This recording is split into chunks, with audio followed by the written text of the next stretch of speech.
সম্মানিত দর্শক, 2 থেকে 3 বছর বাচ্চার এই সালোয়ারটি তৈরি করব।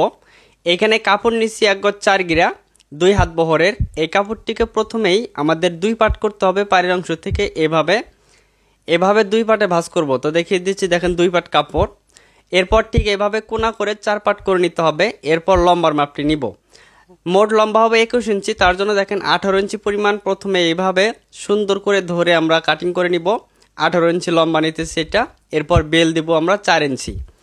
এইভাবে সুন্দর রাউন্ড শেপ করে আপনাদের কাটিং করতে হবে এই সালোয়ারটি তৈরি করার জন্য। এই সালোয়ারটির নাম সম্ভবত টিউলিপ সালোয়ার। এভাবে কাটিং করার পর ঠিক এই পাশে থাকবে আঁকাবাঁকা থাকলে সোজা করে কাটিং করে নেবেন। আচ্ছা, এরপরে এই সালোয়ারের কাপড়ের মাঝখানে একটি মার্জিন করতে হবে। এখানে দেখেন 2 পার্ট, তো মাঝখানে সুন্দর করে একটা মার্জিন করে নিব।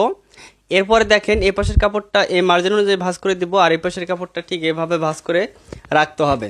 এভাবে রাখার পর এখানে ছোট বড় হলে সুন্দর করে কেটে সমান করে নিতে হবে। এখন হাইয়ের মাপ দিব। তো আমাদের এখান থেকে 4 ইঞ্চি ফিতা বাইরে রেখে হাই দিব 9 ইঞ্চি। 2 থেকে 3 বছর বাচ্চার জন্য 9 বা 8.5 দিবেন। এখান থেকে নেবেন 1.5 ইঞ্চি। 1.5 ইঞ্চি হাইয়ের রাউন্ড শেপ করব। এরপর এভাবে রাউন্ড শেপ দিয়ে এখানে হাই কাটিং করে নিতে হবে। এরপরে বেল কাটিং করতে হবে, ঠিক আছে। এভাবে কাটিং করার পর দেখেন সালোয়ারটি ঠিক এরকম হবে। তো এই জায়গাটার মধ্যে সুন্দর গোল করে কাটিং করে দিতে হবে। সুন্দর একটা গোল শেপ দিয়ে কাটিং করে দিবেন। এখানে একটা সেলাই দিতে হবে। এরপর ঠিক এরকম থাকবে। এখন আমরা বেলটি কাটিং করব। এখান থেকে যে কাপড়টা এখন বের হবে এই কাপড়টিকে 2 পার্ট করা আছে। দেখেন এখানে আমাদের 2 পার্ট কাপড়। এই পায়ের অংশ থেকে 2 ইঞ্চি পরিমাণ একটা ভাঁজ দিব রাবার ভাঙার জন্য। 2 ইঞ্চি পরিমাণ একটা ভাঁজ দিয়ে এখান থেকে নেব 16 ইঞ্চি পরিমাণ। বেলের ঘেরটা 16 ইঞ্চি নিলাম। আর এখান থেকে নেব 4 ইঞ্চি 2 পয়েন্ট সেলাই সহ 4 ইঞ্চি 2 পয়েন্ট বেলটা আমরা নিয়ে নিচ্ছি। সালোয়ারের মোট লম্বা হবে সেলাই করার পর 21 ইঞ্চি পরিমাণ, ঠিক আছে, 2 থেকে 3 বছর বাচ্চার জন্য। এরপর ঠিক এইভাবে আমরা 4 পার্ট করে নিব। সেলাই করার পর আপনাদের দেখিয়ে দিচ্ছি কিভাবে এটাকে সেলাই করতে হয়। আচ্ছা, আমাদের প্রথমেই এখানে দেখেন একটা সেলাই দেওয়ার পর এখানে একটু কেটে দিতে হবে। দেওয়ার পর সালোয়ারের কাপড়টাকে ঠিক এরকম করে নিতে হবে। এটা হচ্ছে সালোয়ারের সামনের অংশ, ঠিক আছে। হায়ের এখানে একটা সেলাই দেওয়ার পর ঠিক এরকম হবে। এই কাপড়টা এখানে বসবে। এরপর এই কাপড়টাকে এখানে বসাইতে হবে। বসানোর পর এটা হচ্ছে সামনের অংশ। এরপর কিভাবে সেলাই করবেন সেটা আমি দেখিয়ে দিচ্ছি। একদম সহজে আপনাদের বুঝিয়ে দেওয়ার চেষ্টা করব, সম্পূর্ণটা দেখেন। আর এটা হচ্ছে বেল, কোমরের বেলটা। তো এই সালোয়ারের প্রথমে এই পাশে দেখেন একটা ভাঁজ দিয়ে সেলাই করে নেবেন। একটা ভাঁজ দিয়ে সেলাই করে নিতে হবে। এরপর এখানে আরেকটা ভাঁজ দিয়ে চিকন করে সেলাই করতে হবে। একইভাবে সামনের এবং পিছনের, অর্থাৎ এখানে 2টা পার্ট থাকবে। 2টা পার্টে ঠিক এভাবে উল্টা পাশে ডাবল সেলাই করে নেবেন। সেলাই করা হয়ে গেলে এখানে আপনারা সুন্দর ডিজাইন লেস লাগিয়ে নেবেন, অথবা আপনারা কাপড় দিয়ে পাইপিং করতে পারেন। তো এখানে আমি একটা সাদা লেস বসিয়ে নিচ্ছি। এই লেসটা থাকবে সোজা পাশে, ঠিক আছে, যাতে লেসটা সোজা পাশে দেখা যায়। 2 পাশে এরকম লেস লাগিয়ে নেওয়ার পরে ঠিক সালোয়ারের কাপড়টাকে এভাবে রাখতে হবে, সমান করে নেবেন এইভাবে। এরপর পায়ের মুখের মাপ নিয়ে এখানে চাপ সেলাই দিয়ে লাগিয়ে নিতে হবে। তো নিচ থেকে 5.5 ইঞ্চি নেওয়ার পর আমরা এইভাবে চক দিয়ে চিহ্ন করব, এবং এই চিহ্ন অনুযায়ী সেলাই করতে হবে। পা ঢোকানোর জন্য 5.5 ইঞ্চি আমরা ফাঁকা রাখবো নিচে। এভাবে রাখার পর এখানে সেলাই দিয়ে আটকে নিব। আবার এই পাশেও সেলাই দিয়ে আটকে নিতে হবে, তাহলে আমাদের 2 পাশের যাতে ডিজাইনটা সুন্দর হয়। এরপর এখানে চাপ সেলাই দিয়ে আমরা লাগিয়ে নিব। নিচে যে 5.5 ইঞ্চি মাপ নিলাম সেখানে একটা চকের চিহ্ন করছি, সেই চিহ্ন অনুযায়ী ভালোভাবে বারটেক দিতে হবে যাতে এখান থেকে সেলাইটা খুলে না যায়, ঠিক আছে। একইভাবে আবার এই পাশের পায়ের অংশটাকেও সেলাই করে নিতে হবে। এই যেটা হচ্ছে পা ঢোকানোর জন্য নিচের ফাঁকা অংশ।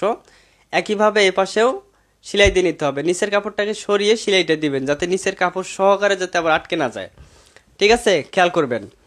এভাবে চাপ সেলাই দিয়ে সেলাই শেষে একটা বারটেক এখানে দিয়ে দিবেন যাতে এখান থেকে সেলাইটা খুলে না যায়। বারটেক দেওয়া হয়ে গেলে আপনাদের কোমরে কুচি দিতে হবে। এখানে দেখেন ঠিক এরকম হবে, যে পা ঢোকানোর জন্য 2টা মুখ তৈরি করলাম সালোয়ারের। এখন এখানে আমরা কুচি দিব। তো আমরা কুচিটা দেখেন যে কোনো এক পাশ থেকে ধরতে পারি। তো এখান থেকে আমরা কুচিটা সুন্দর করে দিয়ে দেব। কুচি দেওয়ার পর যাতে সালোয়ারের যে 32 ইঞ্চি যে ঘেরটা নিলাম, মানে 16 ইঞ্চি পার্ট কাটিং করছি, সেই মাপ অনুযায়ী হতে হবে। এ পাশে কুচি দেওয়ার পর আবার একইভাবে এ পাশ থেকে কুচিটা দিয়ে দিব, অর্থাৎ 2 সাইডে কুচি হবে, মাঝখানে একটু জায়গা ফাঁকা থাকবে, কুচি হবে না। হাইয়ের এখানে যে সামনে পিছনে একটু কুচি হবে না, ফাঁকা থাকবে। ঠিক যেভাবে কুচিটা দিয়ে নেবেন। দেখেন আমি 2 সাইডে শুধু কুচিটা বসিয়ে নিছি। এরপর বেল সেটিং করতে হবে। তো এটা হচ্ছে আমাদের কোমরের বেল। তো এই বেলটাকে সুন্দর করে ধরতে হবে। যাতে উল্টা সিজা না হয় আপনারা ভালোভাবে দেখে নেবেন। আচ্ছা, এইভাবে বেলটাকে সুন্দর করে জয়েন করে নিতে হবে আপনাদের। কুচি ছোট বড় হলে কুচি খুলে দিবেন বা কুচি এখানে দিয়ে দিবেন, যেভাবে হোক অ্যাকুরেট করে এখানে 2টা করে সিলাই দিবেন। 2টা করে সিলাই দিয়ে এই বেলটা আপনারা ঠিক এভাবে লাগিয়ে নেবেন। এরপর রাবার সেট করবেন। 2 থেকে 3 বছর বাচ্চার জন্য কতটুকু পরিমাণ রাবার নেবেন সেটাও আমি দেখিয়ে দিব। আচ্ছা, এভাবে থাকবে সালোয়ারটি। কোমরে রাবার লাগানোর পর সুন্দর হয়ে যাবে আরও। আচ্ছা, এখন আমরা রাবার সেট করব, যেটা মোটা এলাস্টিক রাবার। এই রাবারটা আমরা 2 থেকে 3 বছর বাচ্চার জন্য 12 অথবা 13 ইঞ্চি লম্বা অথবা 15 ইঞ্চি লম্বা নেওয়া যায়, সমস্যা নাই। তবে ছোট বাচ্চাদের জন্য একটু লুজ হলেই ভালো হয়, টাইট হয়ে গেলে কোমর দাগ পড়ে যায় তার জন্য। আচ্ছা, এইভাবে রাবারটা লাগিয়ে নিতে হবে, যেভাবে বড়দের সালোয়ারে রাবার লাগান ঠিক একইভাবে। এখানে রাবার লাগানোর নিয়ম হচ্ছে রাবার সহ কিন্তু সেলাইটা দেওয়া যাবে না। রাবার সম্পূর্ণ ভিতরে ফাঁকা থাকবে, যাতে রাবার টান দিলে বের হয়ে আসে। এভাবে রাবারটা লাগানোর পর এখন রাবার সহ মাঝখানে আরেকটা সেলাই দিতে হবে। তার জন্য দেখেন সামনে পিছনে হাত দিয়ে এভাবে টান দিয়ে ধরে সেলাইটা দিবেন, তাহলে আর এই মাঝখানে সেলাইটা ছিঁড়ে যাবে না। তো আপনারা যদি এটার বড়দের জন্য কাটিং ও সেলাই দেখতে চান তাহলে অবশ্যই কমেন্টে জানাবেন। আর যারা ফেসবুক পেজ থেকে দেখতেছেন অবশ্যই ফলো দিয়ে রাখবেন পেজটি নতুন ভিডিও দেখার জন্য।